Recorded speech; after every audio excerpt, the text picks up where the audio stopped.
हरे कृष्णा दोस्तों, हम जब नहीं थे तब भी ये दुनिया चल रहा था और हम भविष्य में नहीं रहेंगे तब भी ये दुनिया चल रहा होगा।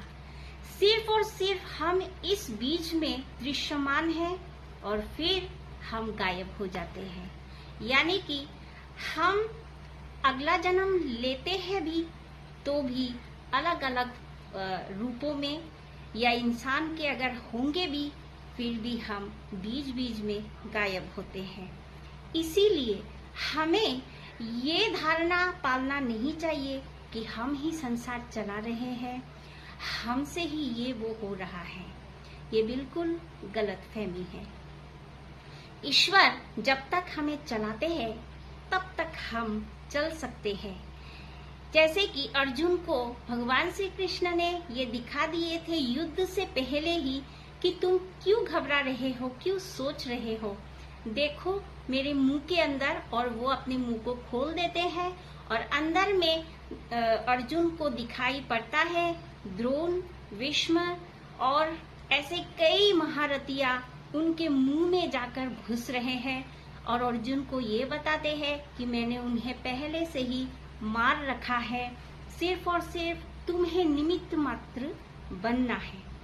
इसीलिए देखना आजकल ऐसे कई एस्ट्रोलॉजर आपको मिल जाएंगे जो भविष्य में होने वाले घटनाओं को बता सकते हैं।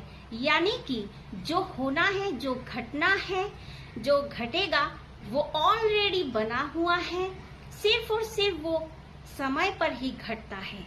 इसीलिए हम ये ना सोचे, हम ये गलतफहमी कभी ना पाले कि हम ही करते हैं। जो ईश्वर के सामने झुकता है वो ही ऊपर उठता है।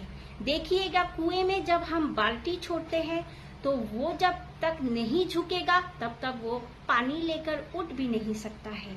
इसीलिए झुकना बहुत आवश्यक है। जब हम झुकते हैं ना तभी तो हम ऊपर उठते हैं।